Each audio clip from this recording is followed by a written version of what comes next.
अस्सलामुअलैकुम वरहमतुल्लाहि वबरकातुहू। बिस्मिल्लाहिर्रहमानिर्रहीम। नहमदुहू व नुसल्ली अला रसूलिहिल करीम। अम्मा बाद।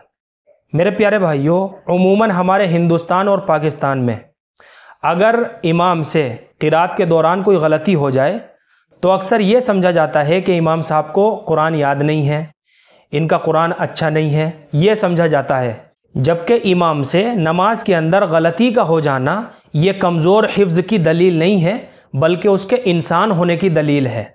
क्योंकि भूल चूक का मादा तो अल्लाह रब्बुल इज़्ज़त ने इंसान की घुट्टी में रखा है। हमारे बाप हज़रत आदम अलैहिस्सलातु वस्सलाम के अंदर भूल चूक हुई, तभी तो अल्लाह रब्बुल इज़्ज़त ने हमारे अंदर भी ये भूल चूक का मादा रखा।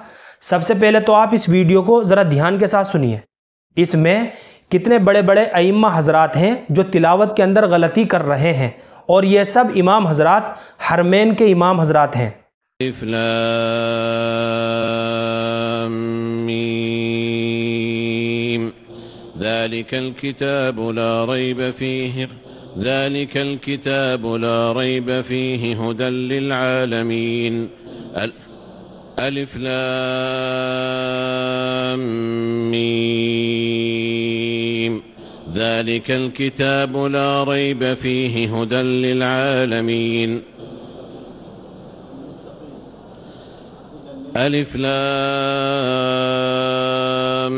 मीम ज़ालिकल किताबु ला रैब फ़ीहि हुदल लिल मुत्तक़ीन الذين يؤمنون بالغيب ويقيمون الصلاة ومما رزقناهم ينفقون يا أيها الذين آمنوا لا تقربوا الصلاة وأنتم سكارى حتى تعلموا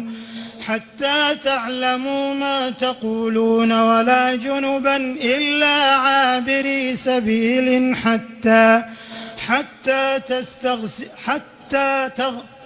وإن كنتم جنبا يا أيها الذين آمنوا لا تقربوا الصلاة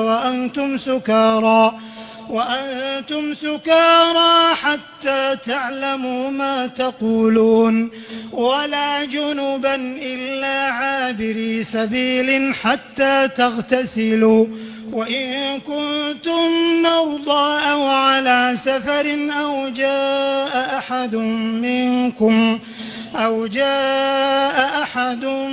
منكم من الغائط أو لامستم النساء فلم تجدوا ماء فتيمموا صعيدا طيبا فامسحوا بوجوهكم وأيديكم إن الله كان عفوا غفورا. مثل الذين يعبدون من دون الله كمثل العنكبوت اتخذت مثل الذين اتخذوا من دون الله كمثل العنكبوت اتخذت بيتا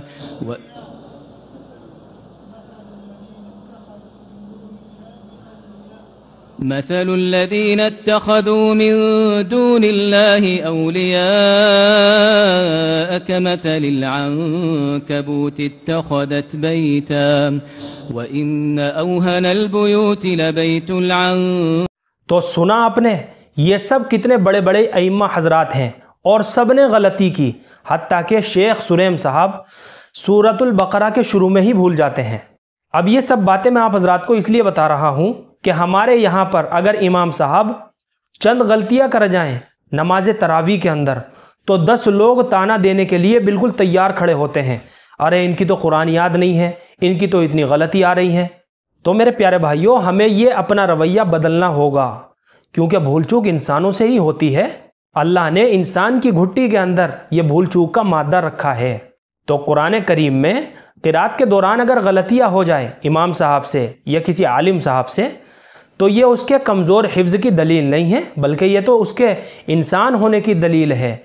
क्योंकि कुरान करीम तो एक समंदर है, लिहाजा इस तरह की बदगुमानियाँ हमें अपने दिलो दिमाग के अंदर बिल्कुल भी नहीं रखनी चाहिए, बल्कि ये सोचे کہ یہ اللہ کے رسول صلی اللہ علیہ وسلم کے مصلی پر کھڑا ہو کر اور ممبر پر بیٹھ کر ہمیں ڈھیر سارا اجر و ثواب کما کر دے رہا ہے۔ ہمارے استاد فرمایا کرتے تھے کہ جو قرآن کو اور حافظ قرآن کو عظمت دے گا، اللہ رب العزت اس کو عظیم بنائے گا۔ تو حافظ قرآن کی عزت کرے، اور یہ رمضان المبارک کا مہینہ چل رہا ہے، لہذا ہمیں اس مبارک مہینے کے اندر ہر طرح کی بدگمانی سے اپنے آپ کو بچا کر چلنا ہے۔ صرف بھوکا پیاسا رہنے کا نام روزہ نہیں ہے، بلکہ جو چیزیں اللہ رب العزت نے ہمارے اوپر حرام کی ہے، جیسے بدگمانی ہو گئی، غیبت ہو گئی اور جھوٹ بولنا ہو گیا، ان ساری چیزوں کو بھی ہمیں چھوڑنا پڑے گا جو پہلے سے ہی حرام ہے۔ اور حلال چیزوں کو ہم نے چھوڑ دیا، جو چیز ہمارے اوپر حلال تھی، اس میں کون سی بڑی بات ہے؟ اصل کمال تو یہ ہے کہ آدمی ان ساری چیزوں کو چھوڑے جو اللہ رب العزت نے پہلے ہی سے ہمارے اوپر حرام کر رکھی ہے، جیسے بدگمانی کرنا۔ مجھے امید ہے کہ آپ سبھی حضرات کو اچھی طرح سمجھ میں آ گیا ہوگا۔ اللہ ہم سب کو قرآن کی اور حافظ قرآن کی عظمت کرنے کی توفیق نصیب فرمائے۔ فقط والسلام۔